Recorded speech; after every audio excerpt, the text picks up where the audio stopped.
The secret is, we have rhetoric, we have politics, we have economy, mathematics, we have all these ways of knowing and of seeing, and we have science, but art is actually underneath it all.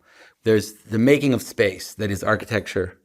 There's the making of the story and the making of the image. And those three, they are the secret binding for everything else. Everything else exists within that world. And it's almost like an esoteric secret. That is that if you can control the story, not control, if you can tell the story, then you're actually changing the way people see and think about the world before they have any opinion.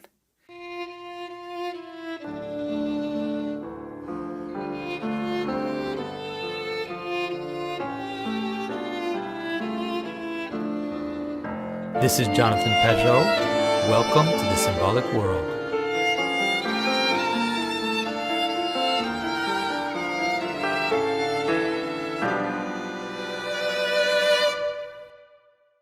About a month and a half ago, I went to Ralston College, where we had a wonderful roundtable discussion about meaning, about art, about the future of culture.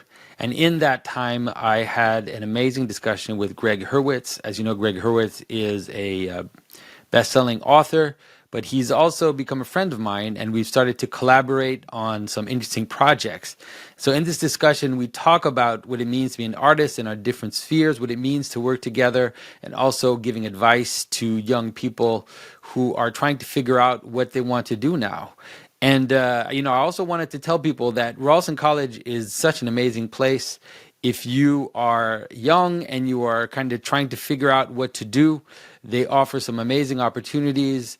They also offer great scholarships. You can go there for a year. You can learn Greek in ways that is just astounding. And you can also get a really powerful general culture with some of the most amazing professors. And so I would suggest that you look into it.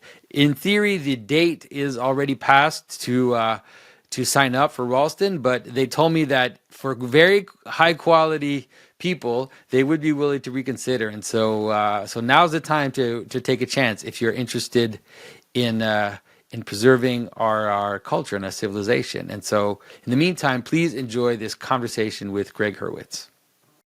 Welcome, everybody. This is a conversation with Jonathan Peugeot and Gregg Hurwitz, who we are very excited to have here with us at Ralston College.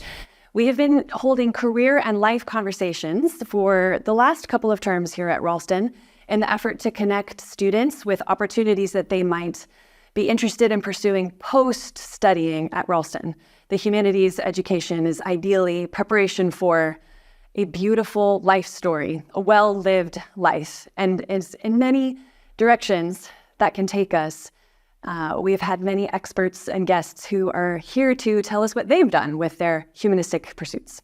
So with that, I would love to introduce President Dr. Stephen Blackwood to introduce us to our guests. So it's such a great pleasure to be able to participate in these seminars, which I think, as Lydia just said so well, there's a lot of questions that people who study the liberal arts and humanities often get. Cynical or skeptical, or at least somewhat ignorant or unknowing ones that read something like, what are you going to do with that? And it's often not a mean-spirited question, because after all, we all find our way through life and, of course, put a roof over our heads and all that kind of necessary stuff.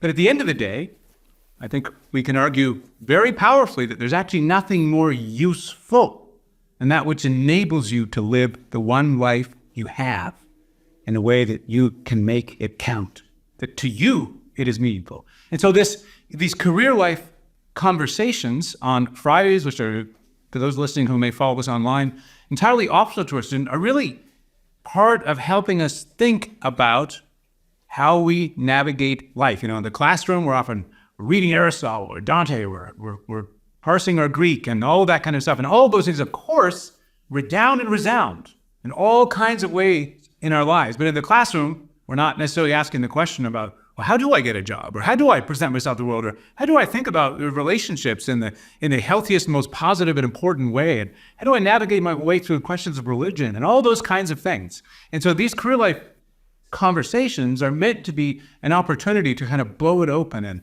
ask anything that's you as a human being at this point in time, the questions that you're asking, that you can ask those. And it really is, for me, just an enormous pleasure to have Gregg Hurwitz and Jonathan Pageau here. They are friends of the college. They've both been here multiple times before. They both addressed our students to great acclaim and much adored in the past a number of times. They're also friends of each other. And one of the reasons it may not be the most obvious thing to bring an acclaimed writer and thriller, novelist, and comic book writer and screenwriter, and all the things Gregg has been together with this champion of the world of symbolism and theology. And yet, at the same time, they are in such powerful ways as I think their friendship attempts, thinking about the same or similar questions and the stakes thereof. So with that said, I'm just going to, what I thought would be the most fun would just be to let the two of them engage in a conversation with all of you. Of course, we have formally entitled this Why We Tell Stories. I think that is the formal title of this session, though we don't have to stay confined to that already limitless question. We can go in any other directions, but you should feel free at any moment to jump in with the question that you'd most like to ask one or the other of both of these. Let's do it.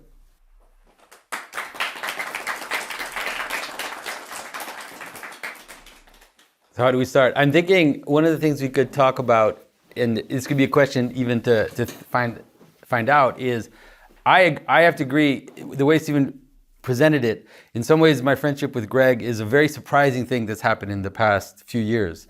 It's so surprising that even my wife at the beginning was like, why does this guy like you? Like, what is it? Like, it doesn't make sense that this Hollywood, kind of successful writer, why does he want to be friends with you? It doesn't make any sense. She's like, he must be some kind of CIA agent or something, like FBI agent or something. And so maybe we could ask, the question I would ask is, why do we like each other? Like, what is it about? And I can start. You go first. Yeah, you go first. And so I think that, at first for me, Gregg, he was involved in a lot of things that I was really interested in as a teenager. Like when I was young, he was writing comics. He was kind of in that world, a world that I had kind of set aside for a long time, but that he was deeply involved. And I was so curious to find out about this guy. Like, he's writing Batman. Like, that was like my childhood hero. That's how it started. But then I quickly realized that he had like a natural insight about storytelling. And because of that, a kind of natural insight about human nature that really, woke me up. So, he has, you hear him talking about, he perceives, you guys don't know, but he's watching all of you. He can kind of perceive things in very subtle ways. And that insight to me was really refreshing. And for me, at least, it started there. And then just spending time together at some point, realizing that we're in such different camps.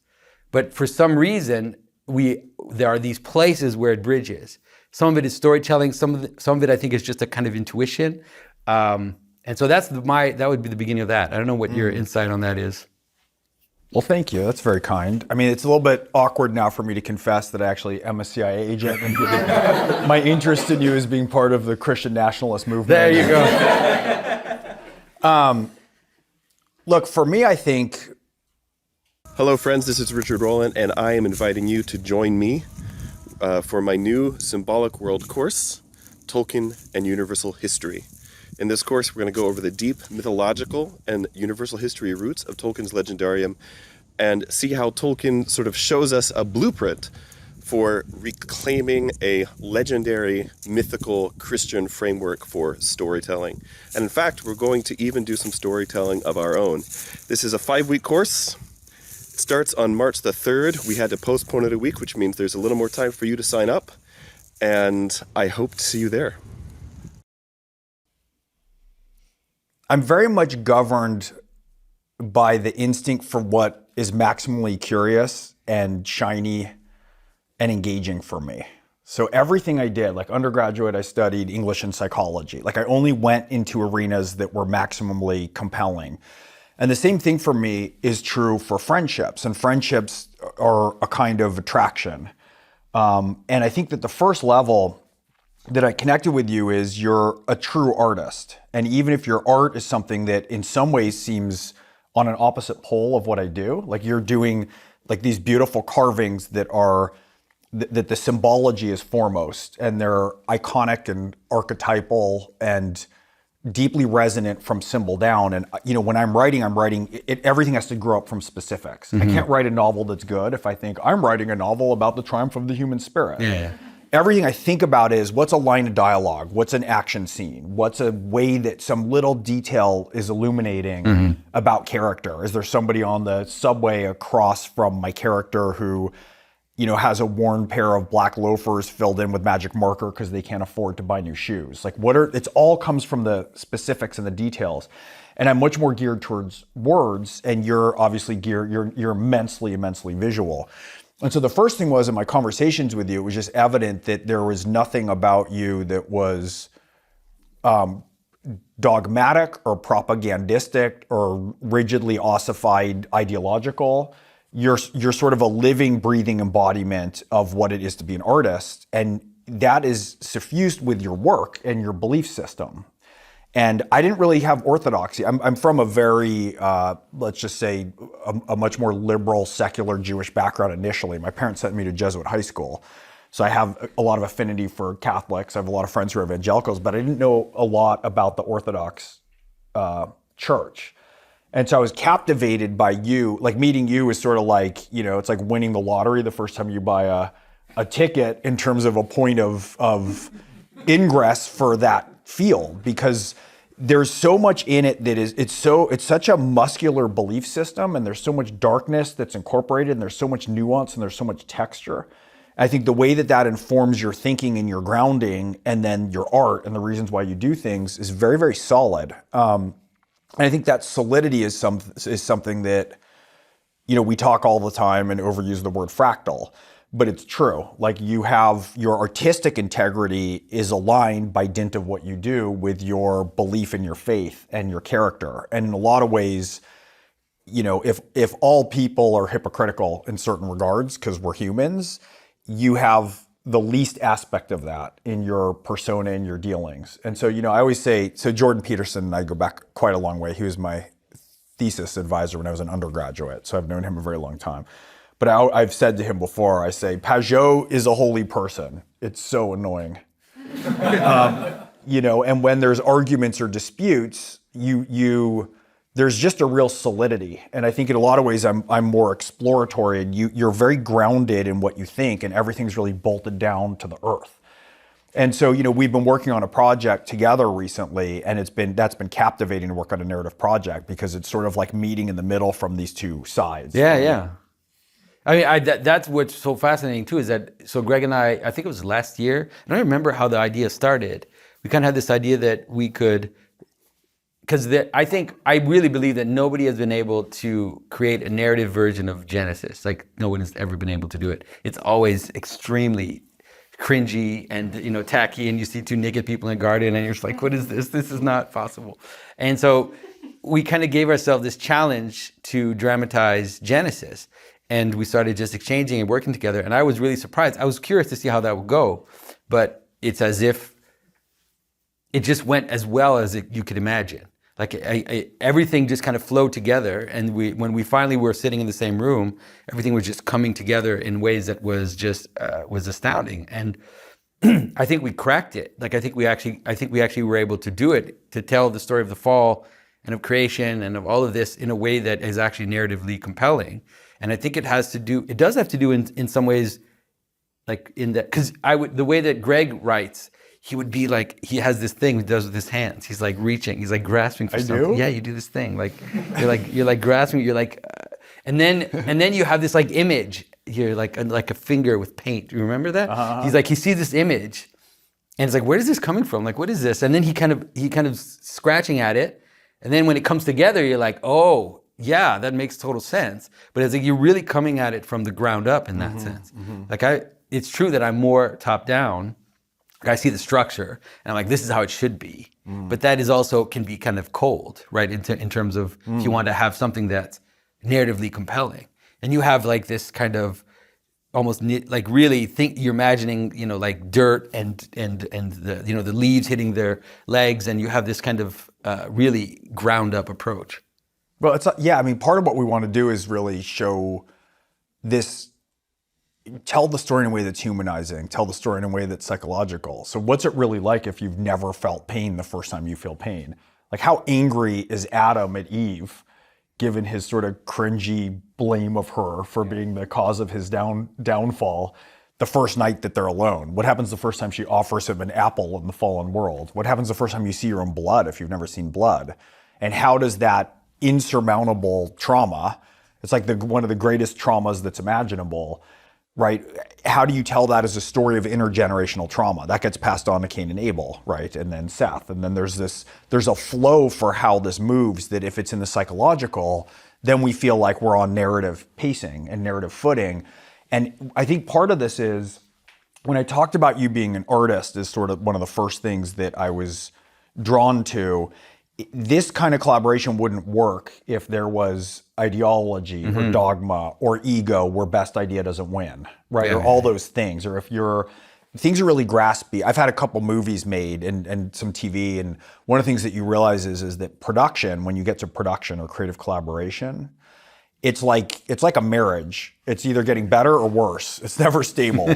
And if you have the right tempo and you set the right value structure, which is the best idea wins, and the project is elevated above individual needs or ego, right? Like the actors who always pull you aside, like, I just think I need some more lines here. And like, you're servicing their ego all the time. If you get those alignments are correct, what happens is it can elevate exponentially. Everything feels like a double trampoline bounce of creative exaltation. And when it goes wrong, and you're the screenwriter, then all of a sudden you feel like you're the drunk asshole behind a bar at 4 a.m. with like a broken bottle, fending people off to protect your script that's like going to shit. And there's no, it's going one way or the other. And I feel like there was this alignment we had where there's not a lot of jousting and other stuff that's the noise, right? So I have these images, and there's sometimes where Jonathan will be like, no, that doesn't work at all. Like, that's completely sacrilegious and will offend everyone in the Orthodox Church. I'm like, okay, sorry, we'll just leave that out. But there's a working within it where you want to grab the thing and have it kind of shine. Yeah. And so that interplay where there's not offense, there's only sort of artistic integrity being brought to this, that's what you're sort of looking for. And in a way, it's a microcosm of what you want in your lives as you pursue whatever fields you pursue, whatever relationships you pursue, whatever careers you pursue. You want to be pursuing the thing that seats you most fully in your discipline, in your art, in your craft. And those crafts have different sets of ethics that have to hold above all else. One of the things we've seen is this subversion to individual ethic to the political, where it's like, I'm not a church, I'm really pro-politics. I'm not a school, I'm really ideological, right? I'm not a writer who entertains, I need to create propaganda. And you have to adhere to the ethic of the individual crafts that you're doing, and that's a meeting place. And so that's something that you learn and uphold, and then that will inform anything that you dig into all the way. Contains the whole secret of the universe. Like, anything that you apply to, you could be a jeweler, you could be a veterinarian, you could be a computer scientist, you could be an artist, you could be a teacher. If you give your full devoted focus to something and you go all the way down and you watch what its reach is, it contains the same information, right? And then I think part of the aim is, do you embody or go close towards the top of one dominance hierarchy of achievement and meaning, right? And then if you get another, all of a sudden you start to have almost like a pattern recognition that seems preternatural, that you can anticipate things ahead, and then you can add more things along the way. And I think that if our meeting place is from a place that's artistically pure, it also means you're very rounded and lined out and squared away in your overall belief system and your understanding of your place in the world. And so we can create together then, because you're not bringing in a bunch of friction and static from other things that you have a need to feed. Yeah. That's it. I think you've brought a lot of interesting insights. One of the things that I realized while you were speaking is when you're doing the right thing, there always has to be the right balance of difficult and easy, in the sense that when something is so, how can I say this? Like when something, I imagine this is something you're going through, because learning Greek is obviously not easy, but there's a sense in which you're putting in effort, but there's also a flow, like a natural flow that you fall into, and it carries you through. And what you end up with is like joy. You end up with joy and more energy and more possibility. And I think that a lot of that has to do with disposition, like what you're saying. Basically, you just have to be disposed in the right way, and you have to be attentive to what's happening. And so, I think that that's also one of the things that was happening with us. And so we're coming from two completely different worlds. But we are attentive to the other person, attentive to what's happening, kind of open to, like you said, not holding on to ego, not trying to make sure that this one thing fits in. And then we work through it, and it's almost like you're just going downstream almost, right? It's just kind of carrying you through.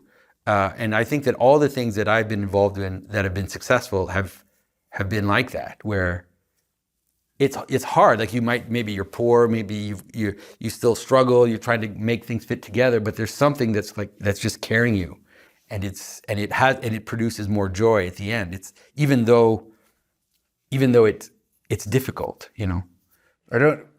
We talked about this a little bit last night. I don't know any writers who are successful, whether it's novelists or screenwriters, where the writing isn't a compulsion. It's almost like it's a good illness. Right? And part of what you're striving for in your varied endeavors is to figure out the thing that you're compelled to do, to figure out the thing and it doesn't mean that it's always this way and it's magical and the heavens open up and the muse is, bleeding on a trumpet. But for the most part, when you're doing what you're meant to do, you want to feel compelled. And when I'm writing well, it's harder for me to not write than to write. Mm-hmm. And whatever that thing is for you, that's the daemon that you want to pursue and follow. You want to follow a source of a compulsion, that you have to do something and that you have to know more about it and you have to get better at it. And that's true in any field. Yeah.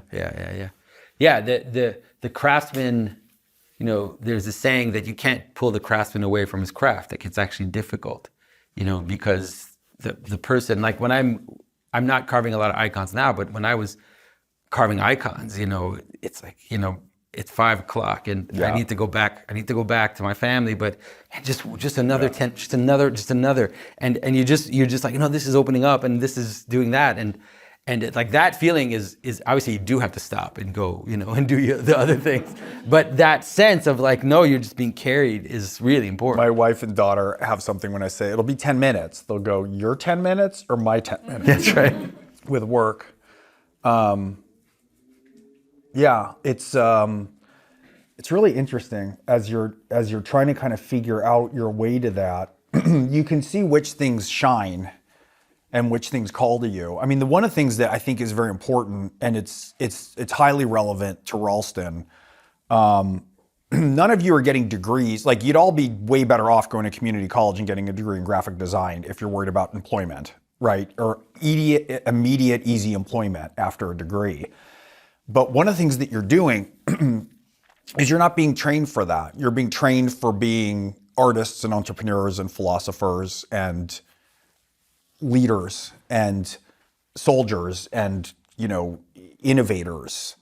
And there's such a temptation. When I go on book tour, I have a lot of people come up to me and say, yeah, I really want to be a novelist. I want to be a novelist, but, who could do that with money? I had to make a living, right? Yeah. So I've been an accountant for 30 years, but I'm going to retire and then, then I'm going to really do it because I had a family, and how are you supposed to do it? And I always think like how do you exist in the world that you have a notion that all of your enthusiasm and all of the youthful drive that you have early, you can just pause that and do something else for 30 years and then just pick it up again as if you haven't been altered. And so part of what's happening with you, and there's an environment around Ralston that is truly, I think, magical. There's an environment here. There's a quality of people here. We were sitting down and I said to Jonathan, everyone, the Ralston student is so incredibly varied, but there's a sort of look still, right? For this is the third class that I've met that you just see there's like an energy around it. And part of it is you have to be the keeper of that. I still remember the guy in a bar my senior year the Bow and Arrow was like the local kind of shitty bar at my college, and he was back for graduate week. He said, what do you want to do when you graduate? I said, what I really want to do is be a novelist. Well, keep your day job, right? There's so much of this sneering, you'll join me in the real world soon enough. Yeah. And part of it is you want to shelter the enthusiasm that you have right now like a pilot light. You want to shelter that and you want to hold it. And you don't want to worry too much about if you put your faith in pursuing the thing that's of interest to you. Obviously, you're here, so you're exceptional in a bunch of ways that don't make a whole lot of sense, probably, because that's the selection process. And you want to be able to shelter that as you move and continue to grow that and not take measures that are expedient and say, well, but I need, and that doesn't mean you don't live in the real world. You don't have to figure it out. You don't need to pay rent. You don't need to get jobs and take care of who you need to take care of and see to your responsibilities. But that thing is so important. It's the most important thing that you can do is to shelter that. Yeah, I totally agree. The truth is, I probably shouldn't say this, but the truth is that our world right now is the best world possible in which to be poor. It's actually like it's not that bad to be poor because there's everything is there to prevent you from starving, which is pretty much all you need. You just need to not starve and make sure that that you don't have rain falling on your head. If you can figure that out, then the world is open, And every time someone asks me about becoming an artist, that's one of the first questions I ask them is like, are you willing to be poor? And that doesn't mean that you will be, but you have to be willing to. And that's okay. And it's hard because there's pressure. Like there's pressure from your family, there's pressure all around, people saying, well, you're not being responsible, you're not doing the right thing. Forget that. Like actually you have to ignore that. If you're healthy, somewhat healthy, and you're eating and you're staying, you have a roof, at least when you're like in your 20s, you're good. That's good to go. And you have the time now and the space to develop the big questions that you have. Because that, for some people it doesn't, but for a lot of people, as you get older, that space runs out. It runs out, the capacity to ask the big question just kind of gets taken up by the worries of the world. Unless you feed it. You have to practice it or it atrophies. Yeah.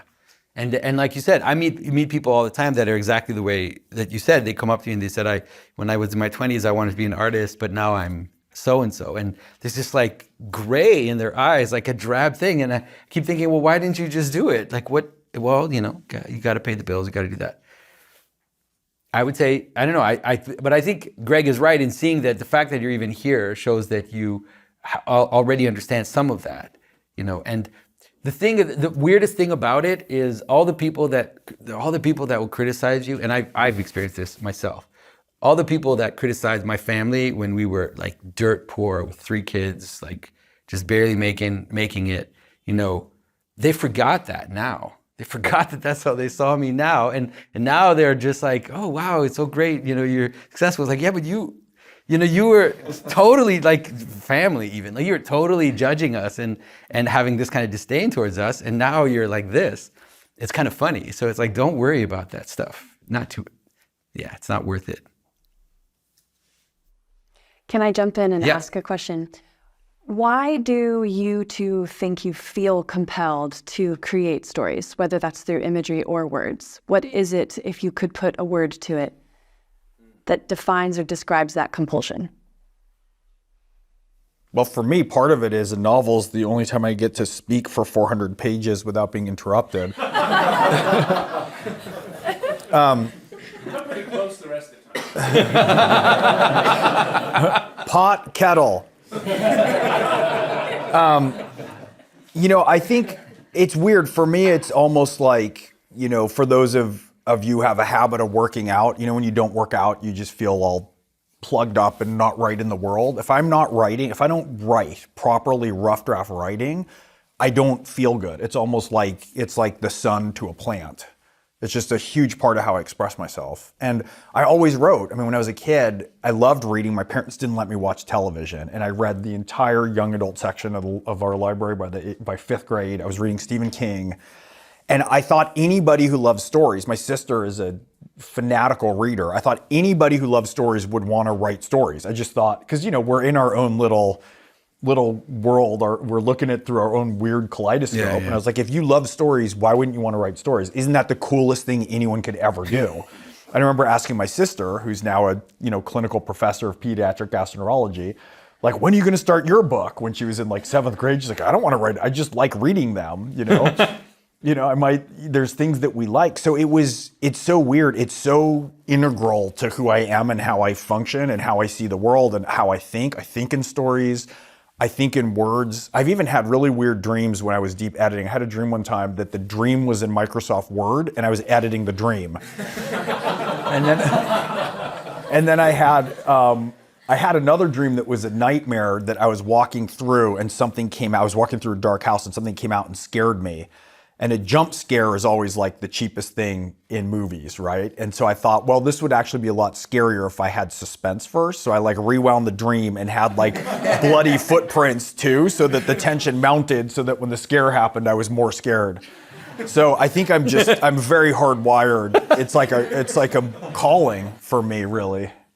I think that for me, the secret is, I really believe this, that we have rhetoric, we have politics, we have economy, mathematics, we have all these ways of knowing and of seeing, and we have science. But underneath that, art is actually underneath it all, which is that story making. There's 3, I think. There's the making of space, that is architecture. There's the making of the story and the making of the image. And those 3, they are the secret binding for everything else. Everything else exists within that world. And it's like almost like an esoteric secret. That is that if you can control the story, if you can tell the story, then you're actually changing the way people see and think about the world before they have any opinion. And so that's why that's why I love fairy tales so much. That's why I love the Bible stories. That's why I love myth, because that's what those stories are there to do. And, and there's a sense in which in the last few decades, I would say that the story-making element of our society was colonized or was parasitized by ideological strains.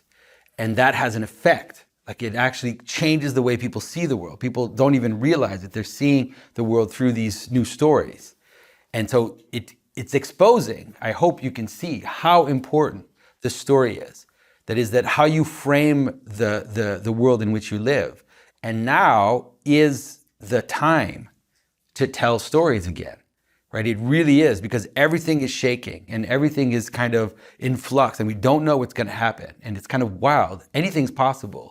But it also means that those that plant the right stories now, they will be the ones giving the directions. And so can we be the ones that tell stories that are true, that aren't captured, that aren't ideological, but are true in the sense that they have the most reality in it? And so I think that's why I'm so fascinated by stories and image making. I can't be an architect, it's too complicated. But like the stories and the image making, it's like I just want to be involved because I know that now is the moment. There's a tendency when things are moving a certain way, and I think, like, just to put a label on it, let's call it increasing postmodernism, right? To think that progress is better than not progress, number one, there's a value judgment, but also that the right side of history is always on the side of the way that momentum is going. And obviously we're seeing that in a lot of cases where that's gone too far into a kind of insanity. And when I think about the way that storytelling has changed, it ripples throughout all of the professions across everything. So you think just 20th century, so you have The Sound and the Fury by Faulkner, right? Which is one story that's told from 4 perspectives. One of them's a retarded brother. There's different siblings in one family. You have Rashomon, right? Which is the movie, Kurosawa movie, where it's one story told from 4 perspectives. You have Cubism, right? What's a nude look like descending a staircase? It's an image of a woman in 16 different dimensions all at once. You have theory of relativity, where all of a sudden science starts asking those questions. Even in psychology, you have a shift in perspective of Freud sitting, smoking his pipe while the patient lays and stares up at his own, the abyss of his own unconscious, versus Rogers, who sits someone up and looks them in the eye. There's a perspective shift that happens. And all those things are very interesting and compelling. They're movements towards examining and exploring different modes of perception, right? And obviously theologically, you can talk about all the ways that happen. But when they go too far, what happens is the form begins to elevate over the function, right? So all of a sudden it's what's the most fragmented something can be? What's the most diabolical, disintegrated into parts, right? Then you get Dadaist poetry, you get urinals hanging on walls of museums as works of art, right? You get the thing that's sort of absurd and it becomes an intellectual exercise that's focused around it. And I think that pendulum swing has gone far enough into this direction that's so sort of intellectually masturbatory that now there's going to be a time for a resetting and a bringing together again of form and function in a way that the form has to suit it. It's something can be a really cool trick once. We were talking about Pollock last night, Jackson Pollock. Something can be amazing if somebody does it once or innovative or new. But if you keep moving in that direction, what you have is a complete shattered mosaic of different impulses, all of which are individual cries of self-expression. Yeah, and there's also, if you think about how, let's say you have a story, right? You have the identity of something that's encompassed in an image and a story, and there's room in that story on the edges of it to question it, to poke at it, right? To create ironic commentary on the story. And it's actually completely coherent. You see that all through history, right? If you think of Ovid's Metamorphosis, like that's what Ovid was doing in the first century, right? He was basically deconstructing his own mythological tradition. And so there's room for all of those things within the tradition, but we've come to a point, we've also limited the idea of what it is to be a cultured person to that deconstruction, right? And that's obviously runs out. At some point it falls into like fragmentation and just breaks apart into a million pieces. And there are moments when it's actually time to recast the story, right? To rediscover the center, to kind of come back to what is the shining light that later someone will deconstruct for sure. And so I think that that's the greatness of the moment now, is that I think this is possible because in some ways we now have the fertilizer of the decomposed, cynical narrative in which to plant a seed of authenticity. There's a lot, like psychopaths and fraud men will shortcut the process and just pick up like, I like Jackson Pollock, I'll flick paint on the wall. And we forget, if you look at Picasso's early work, he's a staggering traditional painter, right? It's not like he just all of a sudden made a face on a napkin and everyone lost their minds. So there's something about, I wrote my 8th novel has a sort of a bit of a meta element to it, that there's a crime writer who gets accused of a crime and he has to write the story of what's happening to him and edit the story, which is the investigation that he's solving. But if it was all meta, all it is a parlor trick, right? It's pick a card. And so in a way, not that there's ever mastery of an art form, but you want to be as close to mastery of what everything is before you take that and you start to twist it and play with it. And I remember when I wrote a very profoundly mediocre rough draft of my first novel, I started very young, I was 19, but when my first agent asked, who I eventually did 16 rewrites with before we sold it, but he said, what is it? It's like, well, it's kind of an action thriller, but it's a parody of an action thriller, and it's a this, and it's like, you can't do 8 things at once. Like, what section of the bookstore does it go in? Like accomplish that first, right? And if you can accomplish something that's within and that's part of what you're doing, a lot of what you're doing with this master's program, is you want to get an expert grasp of the essentials, and then you want to grow and embody those things, and then you can start to play and innovate within the form. But if you just skip straight to innovation, there's no discipline in that. There's no responsibility. There's no tradition you're standing on to sort of proclaim things to higher heights. Yeah, and it ends up becoming flatter and flatter and just more and more shallow as the cynicism increases and as the comment upon a comment, it's because it's more about you. It's more about your own narcissistic self-expression than a tradition that you've embodied. Yeah.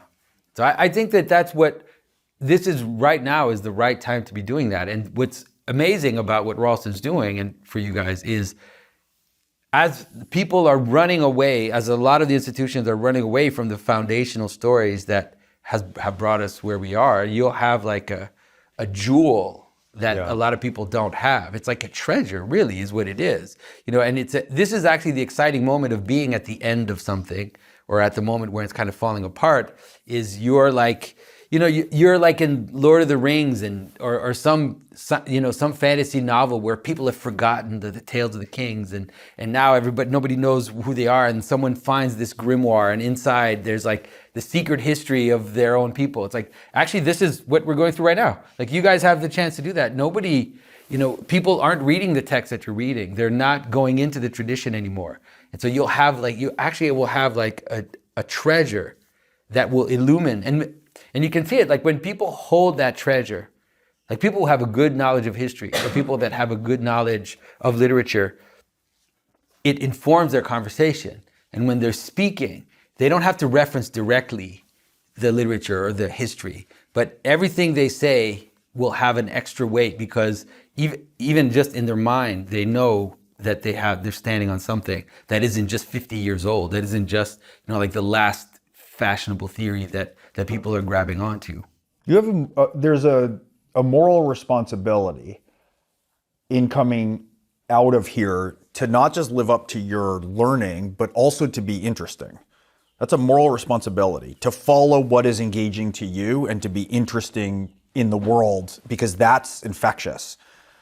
And that's a really important part of it to think about. Like, it's a treasure to be able to spend a year the way that you're spending it. It's incredibly rare, and you're going to have something other people don't have. And for years, my biggest frustration has been the people who are sort of what's a phrase? Semi-educated, right? You have the degree, you have the viewpoints, you have your 6 sources of expertise, and everything's sort of rigid and ossified, right? You know what you think about everything. And you go to these dinner parties at times, or I used to, where everything that everybody says you could write for them in advance. You know all of their perspectives. You know what their opinion's going to be on everything. And we see this increase. It's like watching MSNBC versus Fox News. Like, there's never going to be a startling revelation of incredible nuance of some received wisdom that they're accommodating and assimilating. And there's a complacency within the prevailing academic world right now. And there's not a living fire in it. And so part of it is when you can wield that as a living thing, you're wielding fire. And there's an incredible amount of power that you're going to have that you can bring to things. And it's going to give you pause when you're approaching something to stop and step back into, what do you really think? What is really going to be the highest and best good or engagement with something? And you can figure out ways to innovate and ways to alter and ways to kind of shatter through a lot of the codified corruption, whether that's intellectual or moral, that's around things. You figure out ways to do things differently. When the two of you look back on your 20s, what do you think you did well? And what do you know now in hindsight was something to learn from, something to alter course when you were older? I mean, my 20s were a time of massive change, like just complete 180 change in my life. So it's hard to know, how it could have happened. For sure, I went to art school and I finished, I think I was the first in my program, but it was not where I should have been. And I kind of knew that once I was looking back. I was like, there were things showing me that this was not for me. And then at my last evaluation, the professor that was in charge of me, she said, this is at the end of my degree. She said, Jonathan, don't worry, you're getting all A's. Like, everything's okay, but I just wanted to tell you that you really don't belong here. And she said, really, why don't you go to seminary or something? Like, you don't belong here. And she was absolutely right. I was in my 20s, I was cocky, so I was just like, yeah, whatever. But she was absolutely right. And so I would say that that's something, but it's weird because in some ways you end up recuperating it, because my understanding of postmodernism and my understanding of contemporary art has been extremely useful for me, because I know what I'm standing against, not completely against, but I know what I'm standing against, and then also wanting to incorporate just enough of it into my stance so that I'm breathing, right? So it's not just this ossified, weird thing that I'm just reacting to it, and now I'm against it. So, but maybe I could have done that without spending, like 4 years. Like maybe that's possible. I mean, I think the one thing I definitely had like in the NFL, they call it motor. Like I had the work ethic to because I knew that my job, this career would take a lot of luck. And I think of luck as, a hatch is going to open in the ceiling of where you are, and you got to be ready to go through. So you better be flapping against that ceiling no matter what. And it's all I wanted to do. And it's funny, you talk about being broke. I graduated college and my roommates were going on to be like iBankers and lawyers and doctors, and everyone was making, like starting salary $120,000, which sounded like $11 billion.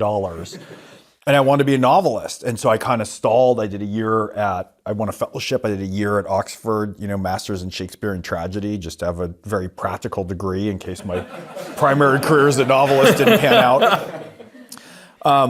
But I was just working. And I said at the time, if somebody could come up to me and say, we'll write you a check, you can have $2,500 a month for the rest of your life, and you can live in a studio and you can just write full time, I would have taken that deal. Yeah. Now, I'm elated that I didn't at this point. But, it's all I wanted to do. And so I think I had the work ethic, and I also had at some point, for whatever reason, and it's weird, I'm from a family of, doctors and lawyers and sort of traditional professionals.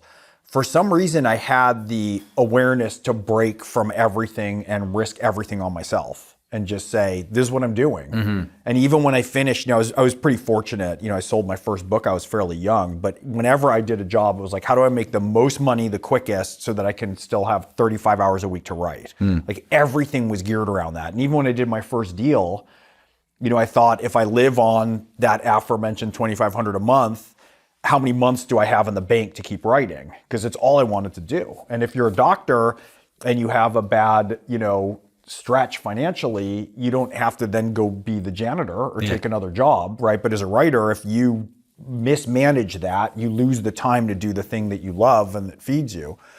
And I'd say, the things that I learned, it's hard because now I'm just on the back half of 50, I'm 51.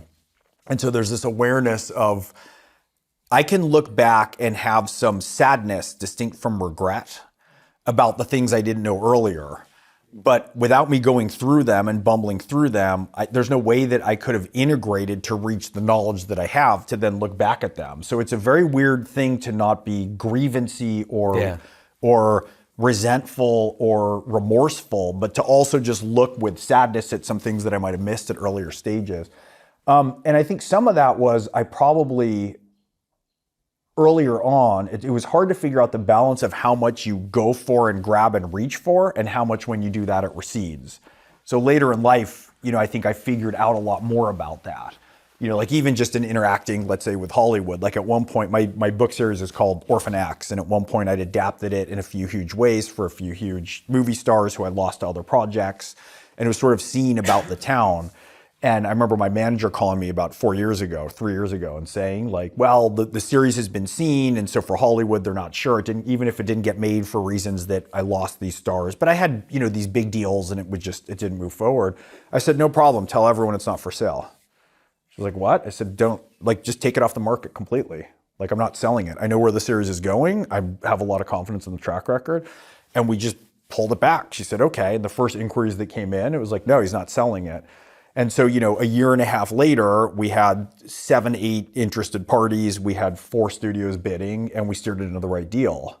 And there's something in not, if you reach for something too much, it recedes, but you need a confidence to not, and figuring out that toggle. I couldn't have done this when I was 24, writing my 3rd novel, right? Like you can't do it ahead of time, but that's a balance that is something that I think it would have been lovely to know how to manage those things with, I think, perhaps a little bit more grace and displaying even less need. Yeah. And I already started with an advantage with that because, I was a full-fledged novelist before I joined Hollywood with screenwriting and then TV and then comics. So I never needed it fully, but there is something about this sort of flow of work and letting things go and leaving them open there's a kind of gracefulness that I think I'm only starting to learn over the last years. Yeah, that makes a lot of sense. Let's open up for your questions, guys. And I will give you the mic. Are you ready? Looks like we covered meaning in life and career. What has been the experience? Okay, what has been the experience for you and your families emerging as more public personalities, and how have you grappled with that? In addition to the responsibility that I feel like you both have and the interest that you have to contribute to human society and the world. Yeah, for me, it's been more recent. Like you, it's been kind of this just kind of progressive move into the public. Me, it is more recent, kind of in some ways, just maybe since COVID, like 2020 is when people really started to notice what I'm doing, and it's kind of increasing. I would say it's like a 50-50, it's a 50-50 thing. On the one hand, it's great. There's something, my kids, I think my kids are proud of what I'm doing. Like they like their dad, like they're proud of their dad. And to me, that's really cool. I love that because you could have teenagers that are really embarrassed of their dad and just like want to shy away. So that has been for me like a great joy. But, I also, it's harsh, because you're married and you have kids and so you're traveling, and the perception of the public, your wife knows that it's like, some of it is bullshit. It's like, you're also this grumpy Jonathan that wakes up in the morning and doesn't want to talk to me. Or like, you're also like this other thing that is less pleasant than the one that everybody sees. And so I think that sometimes, at least I feel that, like there can be a bit of an annoyance that everybody would come up to you and imagine my wife, someone comes up to me and is like, wow, how amazing is it to be married to Jonathan Pageau? And she's like, okay, whatever. It's like, Jonathan Pageau. It's like his only friends are CIA people who are trying to put him in prison. It's like, if only you knew, So that's been one of the downsides. I've been trying to compensate. I was like trying to bring them with me as much as I can, to travel with me and to kind of do the things with me. But it's definitely. They can hear even more about how amazing you are. But there is definitely a challenging aspect to that because it takes up a lot of space. Yeah. I'd say for me, I did. It was weird. I had a good amount of success early, like by 23, 24. I'm very glad that when my career started, I had a website, but it wasn't online. I got to acclimate a little bit more as things progressed. My wife grew up in a Hollywood family in that environment. And so she had her grandmother figure was Lucille Ball, and her first memory is Groucho Marx rocking her. And what's funny is when we met, I was like, oh, I got to go to this agent. I was still kind of younger about Hollywood guy. I got to go to my agent part. And she was like, she was just so, if there was arrogance or vanity or gatekeeping, she just was so, this wasn't the world she grew up in. She grew up going to Sammy Davis Jr.'s parties where it was just welcoming and everyone was great. And it was all the real side of things. And so I think for her, engaging with me then at a lower level and seeing big showy agents being great at parties was completely not of interest. And it was amazing for me. I think we're similar in that we both married women who don't care whatsoever about material stature. Yeah. There's zero concern. And, initially it was a little annoying because I was like, well, I'm trying to figure it out. And this guy invited us over and he's the, president of this star's company and we have to do it. And she was like, if you don't like the person who can, and of course it's all right in hindsight, anything that was too grabby. It's funny, I was at a party and I still like going to a premiere or going to parties now and then, but I was with a friend of mine who's a prominent South African actor, and we were looking around and there's some of the same faces I remember from when I was 24 at the parties. Everyone's just older. They're higher up in the studio. They're more famous actors. And we were having a laugh about God, remember going to this where you'd go around and collect business cards and be we're going to, and nothing ever comes of any of that, and so that was really helpful, I think, for part of the process that I talked about earlier of learning to not press or not, move in and think that you need to do something. And it's so funny, I settled at a younger age into a real relationship within community among, let's say, Hollywood or publishing or wherever I move, where it's all genuine friendships with quirky, brilliant, creative people. That's all that matters, right? None of it matters in a way that is expedient of this is a useful relationship. And then once you're in that space, it just kind of proliferates out. So I'd say that the older that I get, but my wife had a significant role in that too, the more comfortable that it is in a lot of ways. And in terms of responsibility, in a lot of ways, what's interesting is the responsibility part comes, I think for me, it's twofold. One of them is, I've written 25 novels, right? I've been at it a while. And I'm the co-president of a group called International Thriller Writers. And we have like 6 billion books in print, right? We have Patterson and Grisham, like we have everybody as part of this group. And I've been the co-president. And so we've been able to take a lot of these steps with relative little effort. I mean, it's definitely is effort and thought, but like the amount that we can help people significantly at certain key junctures when they want to be helped and when they're the right people to help is just unbelievable. And so that there is definitely a different responsibility in terms of turning some corner and then recognizing that like all the people who helped me along the way when I was young and in my 20s and as arrogant as you with your art teacher, like you can do that and you can guide, and there's a real joy in that to be able to have that. And the other thing really is, in large part because of my affiliation and close friendship with Jordan, I've been more and more public. And then in a lot of ways I've done some spelunking into the culture to try and pull the Democrats back from the far left. We did Exodus together, Jonathan and I, and Stephen, and we did the Gospels on Daily Wire. And there's been a lot of very public facing things. And I think in the face of that, I have felt more responsibility to hold a kind of center and to be truthful, but also very intensely not to be reactive and become part of a political system or the culture wars or all these things, but to try to be an adult. Like there's an age you get to where you kind of look around and you go, things are a mess, and like we're sort of the grown-ups now, right? How are we going to handle this?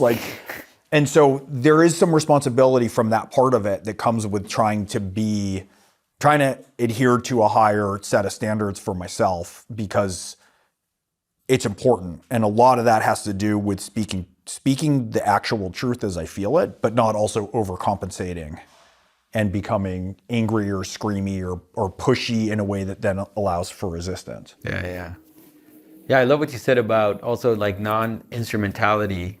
I think this is something that like Stephen has really made me think about. Like I think that naturally I don't tend to think that way, but especially as you become more known or like more in the public sphere, you have to be more aware of that question. It's like, why am I in relationship with this person?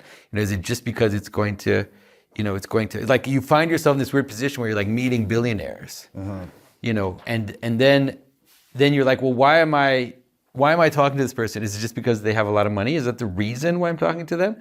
Or is there something else? Like, is there some interesting conversation? I mean, obviously successful people often are sharp and intelligent, and so it's interesting to talk to them, but what's the reason? And so I found myself becoming more sensitive to that and trying to question my relationships in ways and thinking like, why am I pursuing this person, or why am I engaging with them? And that's definitely been a lesson. And I know Stephen has been great because he's, in our discussions about these questions, he's always insisting like the best world always comes from non-instrumental. Like if you treat people with a genuine curiosity and you meet people that are genuinely interesting and just engage with them, that in the end what will come out of it will actually be better than if you were trying to figure out like how can I get something or partner with this person to do something. And that's the same thing. Like Gregg and I in some ways became friends. We wouldn't have thought at the outset to like write something together, but we just started talking and becoming friends. And all of a sudden I was like, hey, this makes sense. Like maybe let's try this.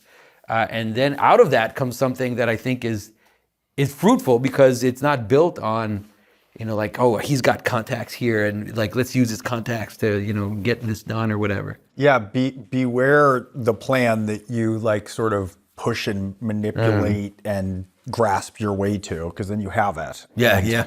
And then, people don't necessarily, all the parties in that aren't all rowing the same direction. Yeah. I think you had a... yes. I have I have a question to follow up on that, and it's like, you guys are talking about following your own passions, and it seems like you never intended to be famous or something, or you weren't trying to gain fame. Like, do you wish you do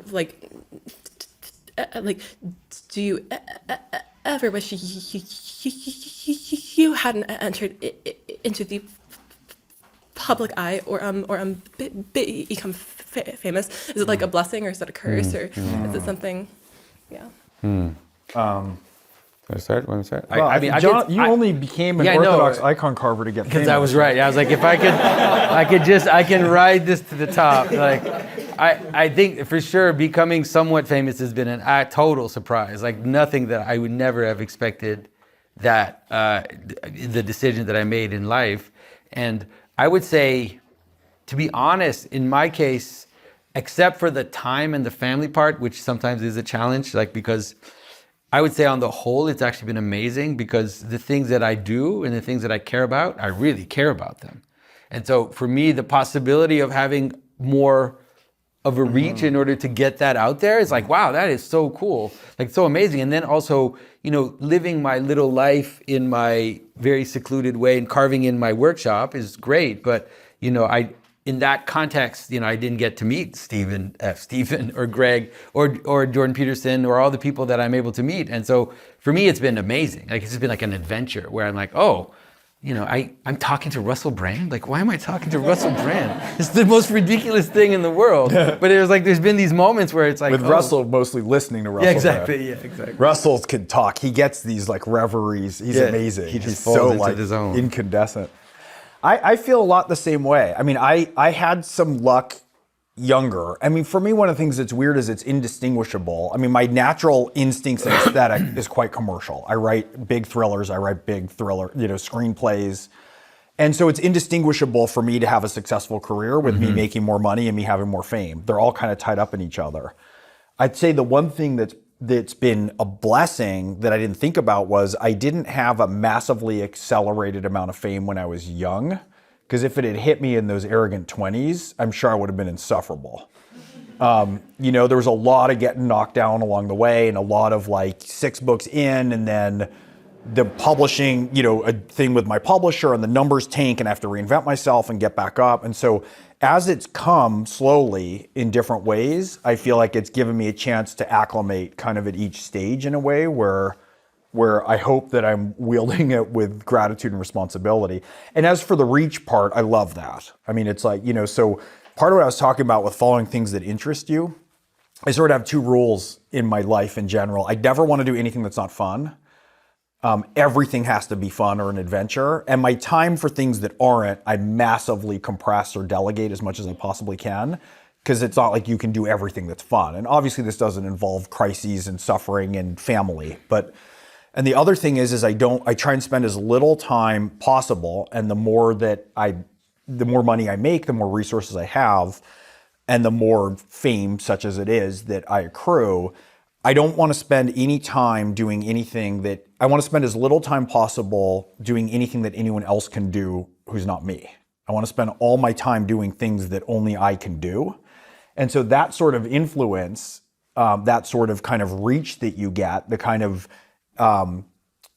power's a real word, weird word. I don't mean it that way, but let's just say solidity and being able to say, look, I'll do this thing, but I want to do it this way. It'll be more fun. And I want to do it with this person. And I'm on a book tour. And I think I want to be in conversation with a good friend who's a big, prominent New York Times selling writer instead of me getting up and doing a canned speech. And you get to move in the world in different ways. And then the people is the best part, especially when I've certainly dismissed the I just want to be friends with people because they're famous. Like once you're over that, because famous people can be terrible and they can be great. It's just like billionaires. Yeah, some are incredibly brilliant and you understand why they've amassed so much, and some are like a giant pain in the ass who are egotistical.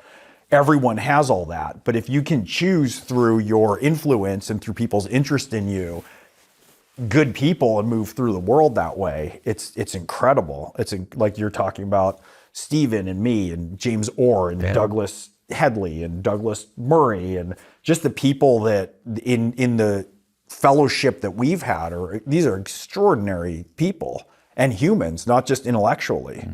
And so it's been really positive. But again, if my first book had been on the New York Times bestseller list for 2 years and I sold a film deal, I probably would be a fairly profound asshole.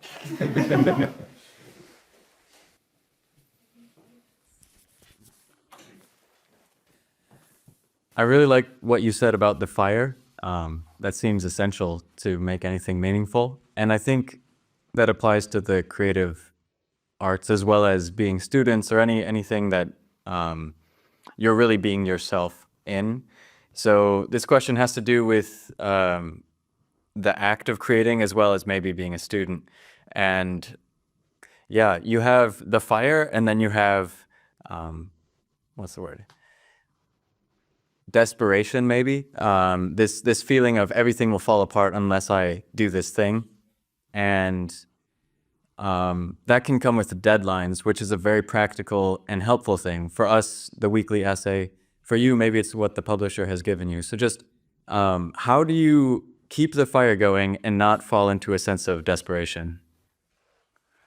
Well, a metaphor for this in writing, I always encourage people when they get stuck, right? I don't get writer's block. And part of that is I'll just go. And I always encourage people to just write a vomit draft. Like just get something down, because you can't fix a blank page.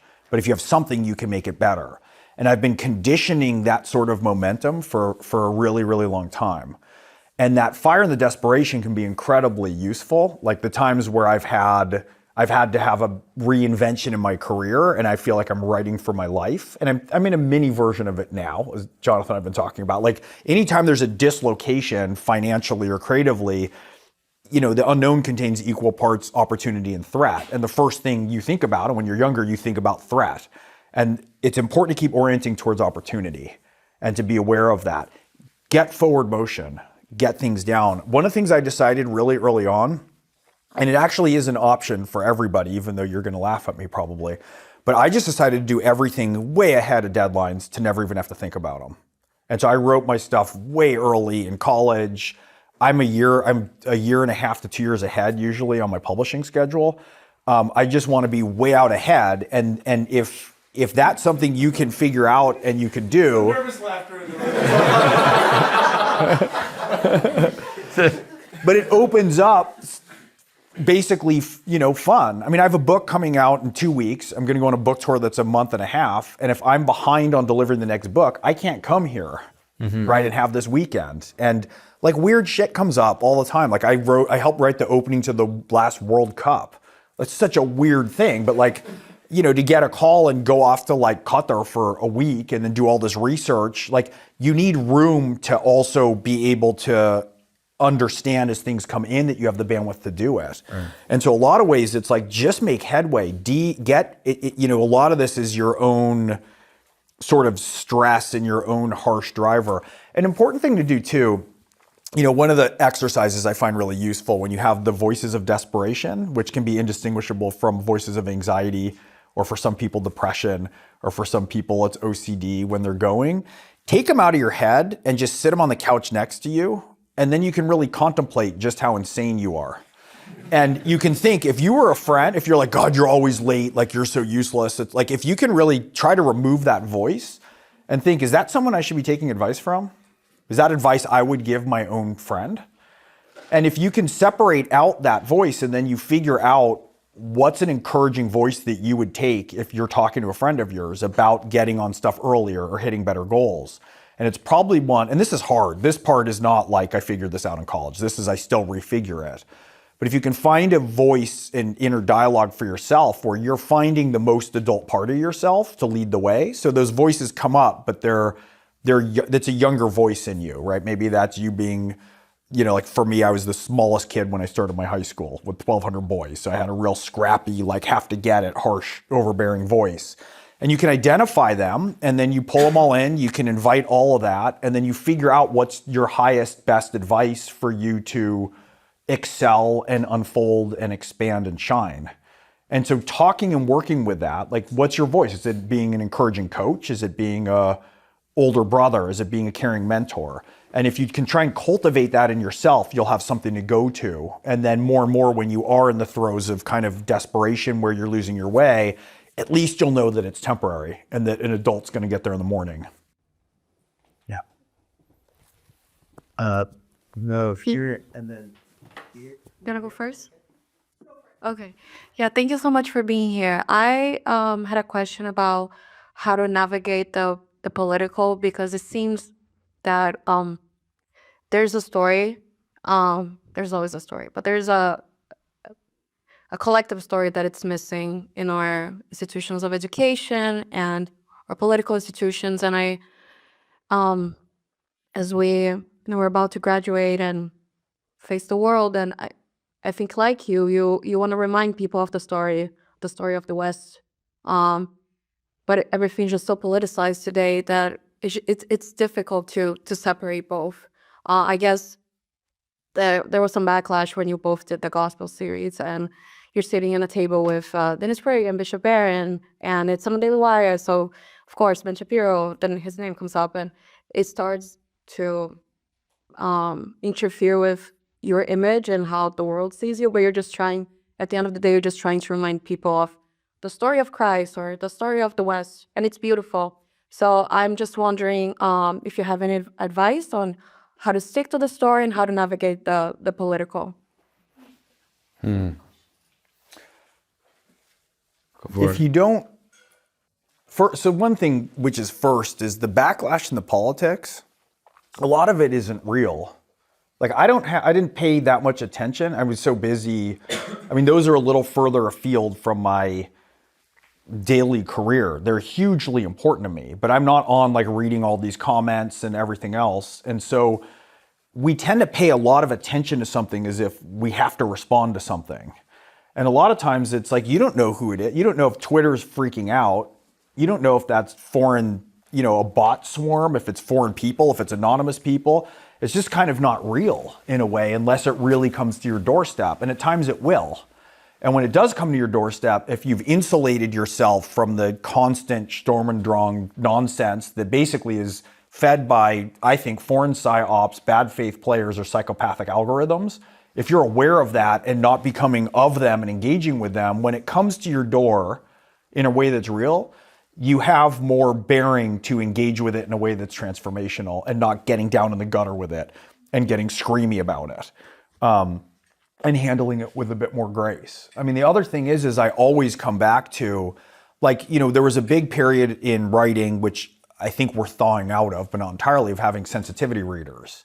And that to me is like completely insane, right? To have, some 22-year-old graduate of Haverford like reading my shit to see what might be offensive through a framework. It's just bonkers. And so, but part of how I handled that wasn't like, getting up on a soapbox and screaming. I told my editor, I was like, I don't want it, and I don't care about this at all. If this is something they just been involved in a very big case that legal and other stuff. I said, if you need this to cover your ass on your legal side, that's fine. I'll read it. And if there's anything useful in there, as with anything, I'll integrate it. And it turns out one thing was, I used a Spanish phrase slightly wrong.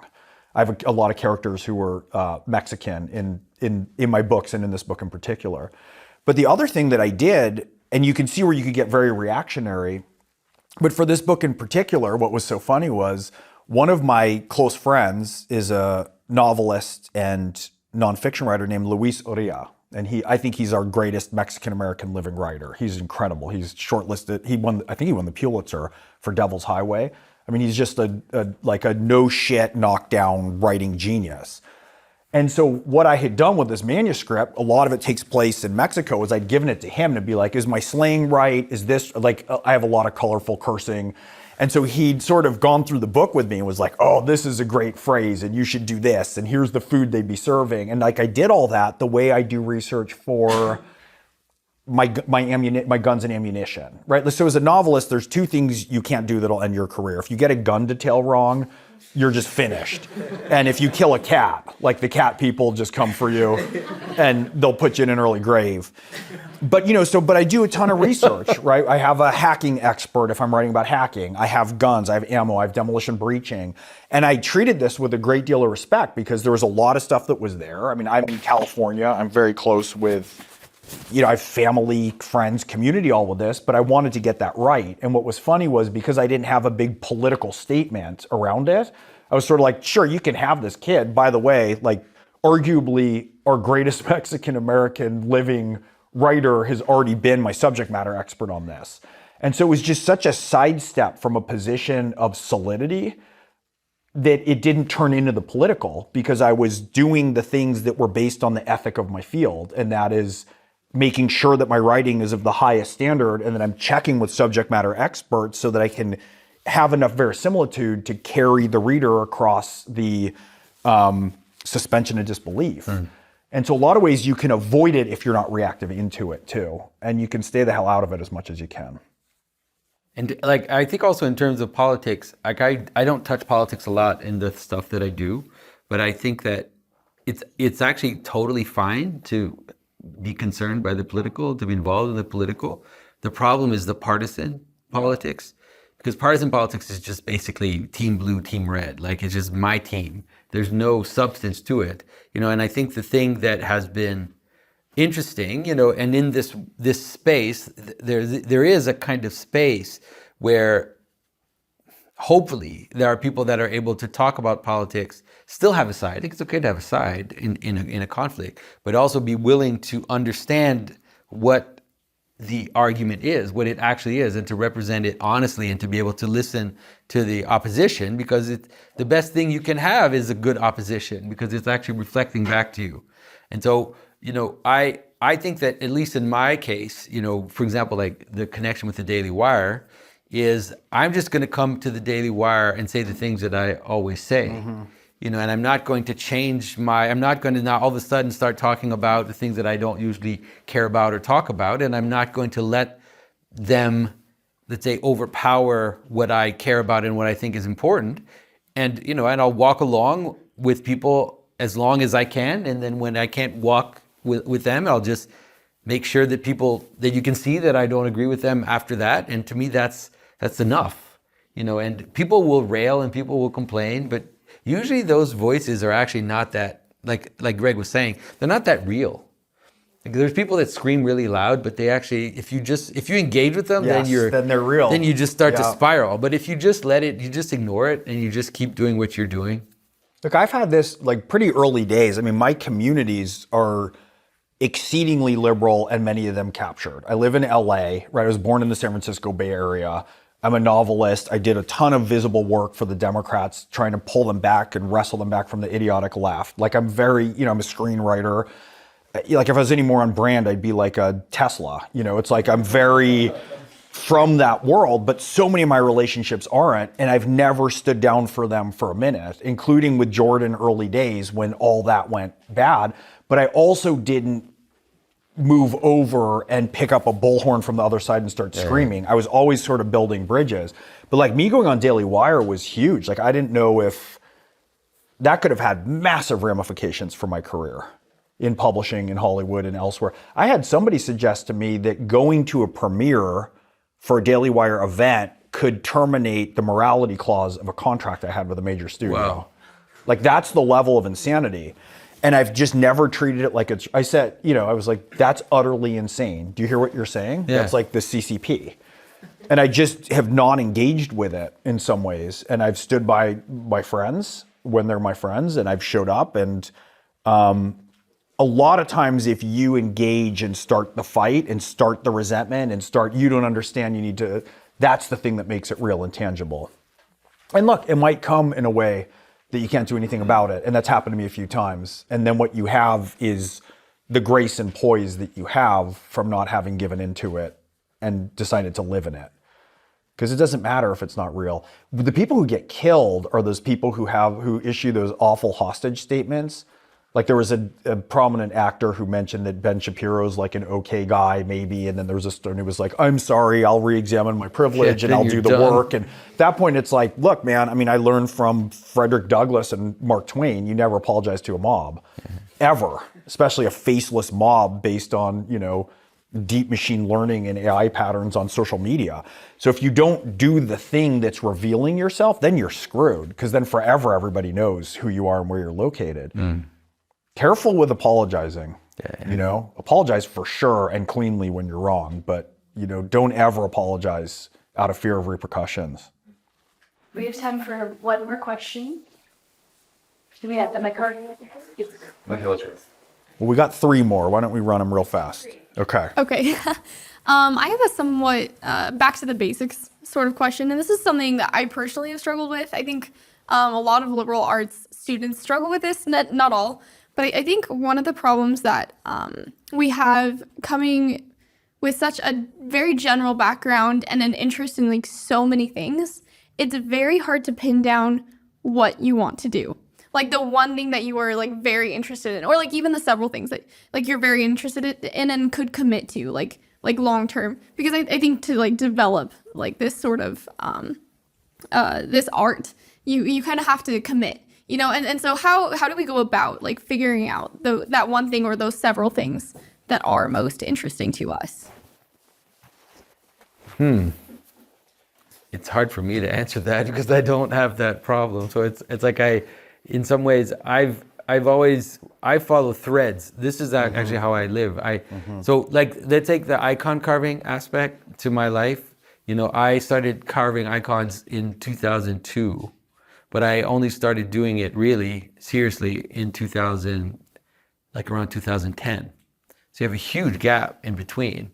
But the way that I function is that there are threads that I see, and these threads are like they're like the trap door that's opening, like the opportunity that's presenting itself. And then when I see that, I just go and I move in that direction, and I hold on to the other things. Like I kind of hold on to them. I never forgot that I would love to carve icons. Like it was just part of my life for what is it, like almost, you know, like eight years or whatever, or 7 years.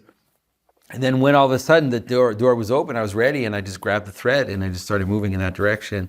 And so it also depends on your opportunities. Like sometimes you just, if you do whatever it is, if you have things in front of you that are kind of glowing, even if it's not like the thing that you want to do, and you do it the best with all your energy and all your love, and it has that flow to it, you'll find your way. You know, it'll lead you. And once you find the thing that you're doing, you know, you might have thought, wow, 10 years ago, I never would have thought that this is where I would be. And that's also completely fine. I think we all, early on coming out of school, worry about this. And one of the biggest things is you're thinking too far in the future and you're thinking too globally. And a lot of things is the amount of things that will change. Like even if you're successful beyond your wildest dreams, it won't be aligned with what your wildest dreams are now. It's not going to look like anything that you want, even if it goes well, because there's so much change. And all you have to worry about is if you have your framing right with your value system, right, in a bigger way, what is the most interesting thing for you to do right now? That's all that matters. Tomorrow, this week, what's your next paper? What's your next assignment that you're going to all write ahead of deadline? You know, because if you think out ahead, it's like you're just borrowing tomorrow's trouble. By the time you get anywhere close to that, you're going to have way more information and way more failures and dead ends and opportunities and corrections. There's going to be so much more data. But of course, you can't help to be worried about it because you're human. But try and concretize it here. What do you want to do right now? What's a paper you could write? What's a book you're going to read? What's a art that you're going to engage in that will consume you, right? And then even if it doesn't and it's a failure, you get in, you're not interested, that's still progress because you're carving off an option that's moving into something else. Thank you both for coming here today. I had a question about the creative process. When you start with either an image or a symbol or this kind of picture in your mind, do you know that it's going to be something much larger immediately? Does it sort of marinate until it comes to fruition? How do you go from this interesting snippet to a larger project? And do you know that it's going to succeed or if it might just kind of languish on its own? It's also for you.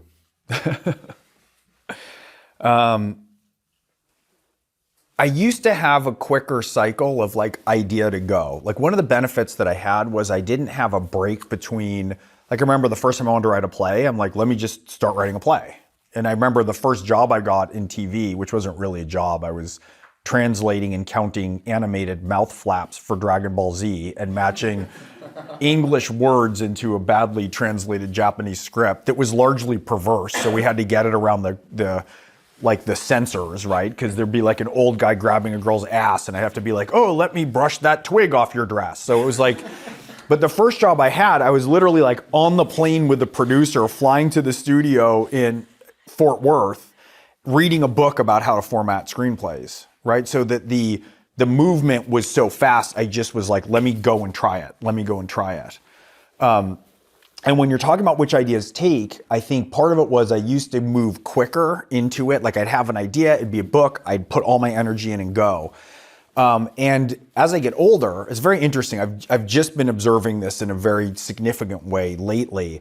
I have some ideas where I think, oh my God, that's the next book. And I'll flesh out 4 or 5 pages of notes and I'll sit on it and give it more time. And it's almost like stagnant. I never used to do this. Anything that I was aimed at next, I would just do. And I'm giving a lot more time for breathing. And I just got into a situation with the manuscript I'm working on now. This will be my 26th or 27th, where I wrote into it 30% and then recognized that the entire ending and direction I was going to go isn't what I want. And I haven't had that since like one of my first books. And so there's a weird freedom again that's happening now where I'm slowing in the creative process to take a lot more time to try and like measure twice and cut once. That has been a natural process. And I think that part of it is when you first get an idea, if it grabs you, you go with it, right? It's like being carried away in an undertow almost.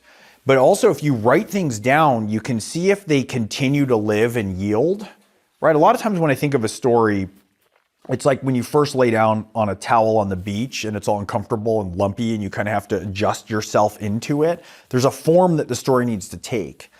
And if you can think about it when you have some notes, you can see if your mind's continuing to masticate on the idea and settle it in more and more. And that's really worth doing, to write down a bunch of notes and see, are you compelled to return to it and to adjust it and to get into it further? And is it living and breathing? And this other thing might be 4 or 5 pages of bullet points that you're like, there's no there. Mm-hmm. Yeah, thank you both. I was wondering if you could speak to this idea that an artist should maybe create what they're interested in as opposed to catering to an audience, if you think that's accurate, or if you should cater somewhat to an audience. And then if you think that like the retelling of old stories, insofar as that pertains to the previous question, is something that should be considered. Yeah, I definitely, I have a different perspective on art in general, which is that I really do think that art should be useful. That's why, one of the reasons why I became an icon carver was because there was something missing in the idea of understanding art as a performer and a public that was in some ways alienating, because there's a sense in which you're creating something that doesn't actually participate in the life of the person. It's like a diversion or a distraction, entertainment, right? That image. There's nothing wrong with entertainment. It's fine. But there was something about how I wanted the connection to be far deeper, and realizing that in fact, I wanted more an art that was like making a chair for someone, where it's like, well, you make a chair so that people can sit in it and it participates in their life. And that's how I entered into icon carving, was because I wanted the line to be set. I wanted to make an object that someone will take and will be their patron saint, that they were given to when they're baptized, or like a cross that a priest wears, and that it's just part of their life. And it doesn't have that structure of the artist and the public that is actually very modern. Like it's in some ways it's quite a recent idea. Like fictional stories in the past or in the Middle Ages, there would be they would still be participative in the sense that you'd have a troubadour that would come and would like tell the story and it would engage people into it. There was this whole participative sense. Even our idea of the public, right? We don't have like even, or in Shakespeare's days where we don't have the idea that the public can like kick the people off stage, that we can yell them down, that we can like make them stop because they suck. Like we don't have that. I know, like we're just like the polite public. Don't give them any ideas. It's like this pure like alienated, passive public, right? And I'm saying like I want to be careful. I'm not saying that is wrong or whatever. I'm just saying that's not what I wanted. So as I come towards storytelling, I have the same approach, which is I want to tell stories that will enter into people's lives and will become part of their life. And that's why my first tendency is to say, can I grab things in memory that are anchors for identity? And now can I represent them in a way that is fresh and alive and that people can re-enter into them? So even when I think about the entertainment part of it, which is like, I'd say I'm writing a graphic novel series. Like the graphic novel series is, for me, is something like, yes, it's going to be entertaining and fun for your 17-year-old, guy that's looking for a kind of adventure story. But everything about it is trying to re-anchor you back into memory and become a track for thinking and for identification.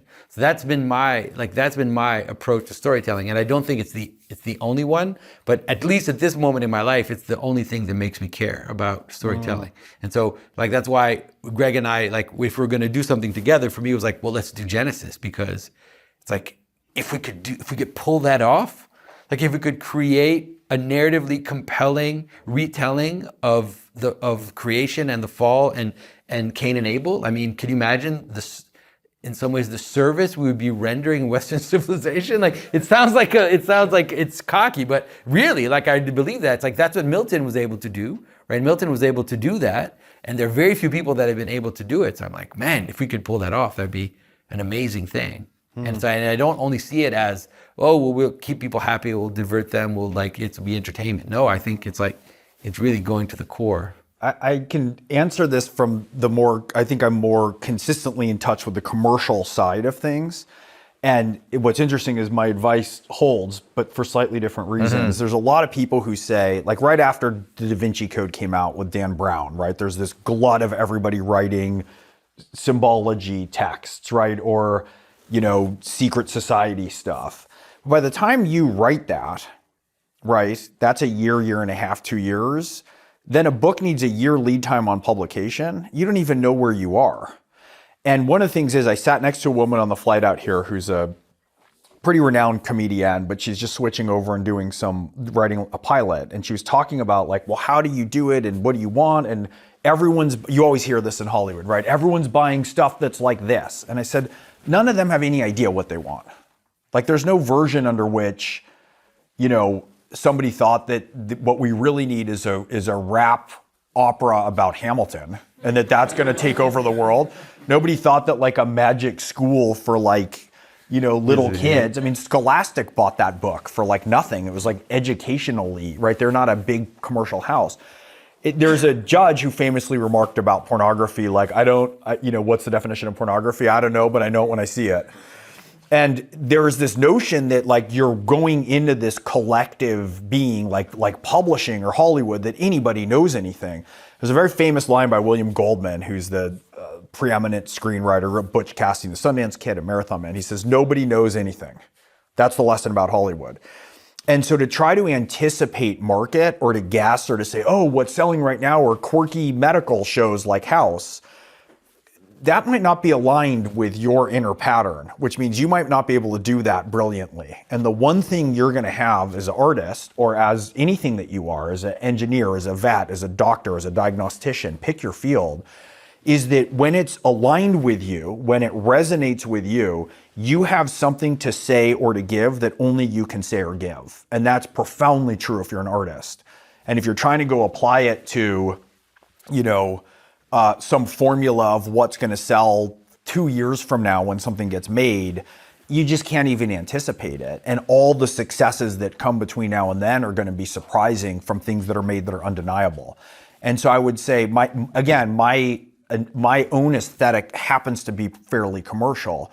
But when I'm writing to write the best possible version of it. And I'm going to talk about this a little bit tomorrow about, what does it mean to be commercial versus literary? But the best version, and what that doesn't mean is that you can be arcane and you can be cute and you can be inside and you can be snide and you can be intellectual and you can make a work that's impenetrable, right? What you want is to write something that's accessible, but the best version of writing is where it's accessible to everyone, high or low, and you're not playing games to show how smart you are. Like, I never want me as the novelist to be what people are thinking of when they're reading a story. I want them to be thinking about the story. And so in that way, I'm making sure that I'm guiding and in conversation with readers in a way that brings them along. But they don't know we don't know what we want. None of us know what we want, right? So to take it from readers who say, I'd really love if Orphan X, went to the moon. It's like, no, you don't. You have no idea what you want, right? Like, you like it and you're engaged with it because I'm showing you something that you didn't think of yourself. So you don't want to cede to that.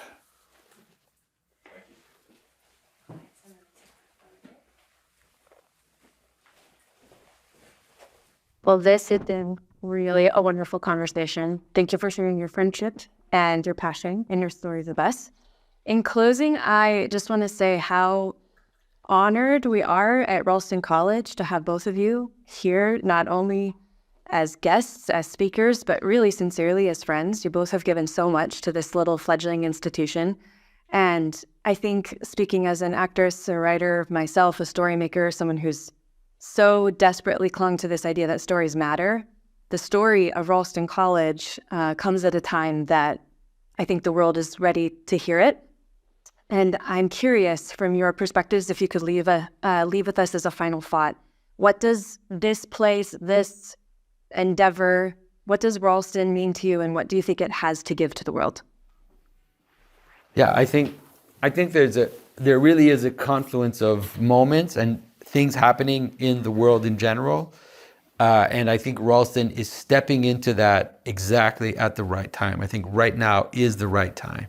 And the thing is that because it's something like what Gregg said, the idea is that the luminary is invisible to most people.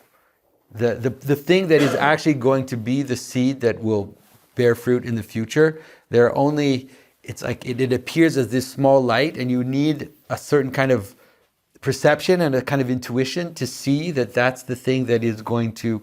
And when I come here and when I heard about the way that Ralston's doing things, whether it's the culture that they're setting up with you, whether it's the pedagogy, whether it is the way in which they're structuring what you're learning and in what order and how they're doing it by bringing you to Greece and to do that, I personally immediately perceive that this is a life-giving thing, that it is something which will bear fruit in the future. And my vision is that, Ralston now is this little thing with like 20-something students, but that this way of thinking and of doing will yield.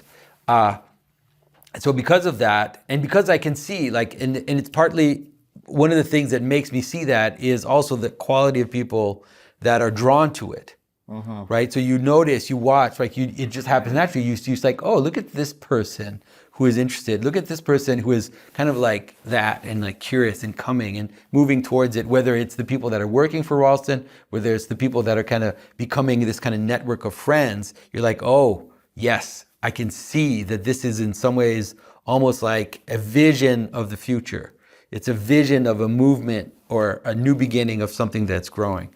And so because of that, I really believe that Ralston is a treasure, and that and the fruits are not apparent right now. They can't be, because it is a new beginning. It's like a seed.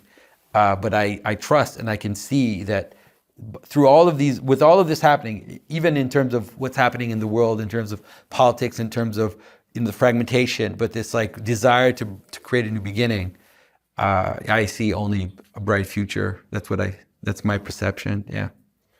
There's a conference we were at last year in London, and Ayaan Hirsi Ali was speaking, and she talked about Western civilization as a beautiful cut flower that's like resting on a table. And she said, our job now is to plant seeds, right?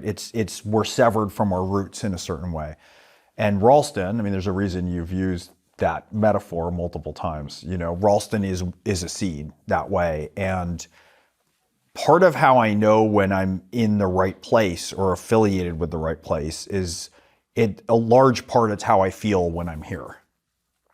There's an aliveness that is here. There's an aliveness of learning. There's nothing that feels sort of stuffed shirt or rigid or workmanlike. And to me, it's a callback. I went to fancy colleges back when they were still places to be proud of, you know? And so I really had this. I could find a track when I was there with incredible professors, incredible classmates. And it's so absent. And when I'm here and the people who are around here, and I came with my wife, who's a psychologist and a psychology professor. We came last year or 2 years ago, I can't quite remember. It was very similar for her. There's students she's still in touch with, of just there's a respect, there's a hunger, there's an aliveness in the students here. There's an earnestness, and you know, that's in rare supply, right? When snark and snide is ascendant, to be earnestly engaged, but with a sense of humor. And there's naughtiness, and there's boxing, and there's all the things that are going to be necessary for any institution to keep it revivified. But this is an incredibly special place. And so that's part of why I'm always delighted to come back. I'm always delighted to be near it, because I feel like one of the best things is when asked to go somewhere to contribute or be of help, you feel like it's nourishing, that the whole process is nourishing also. And that's how I feel when I'm here.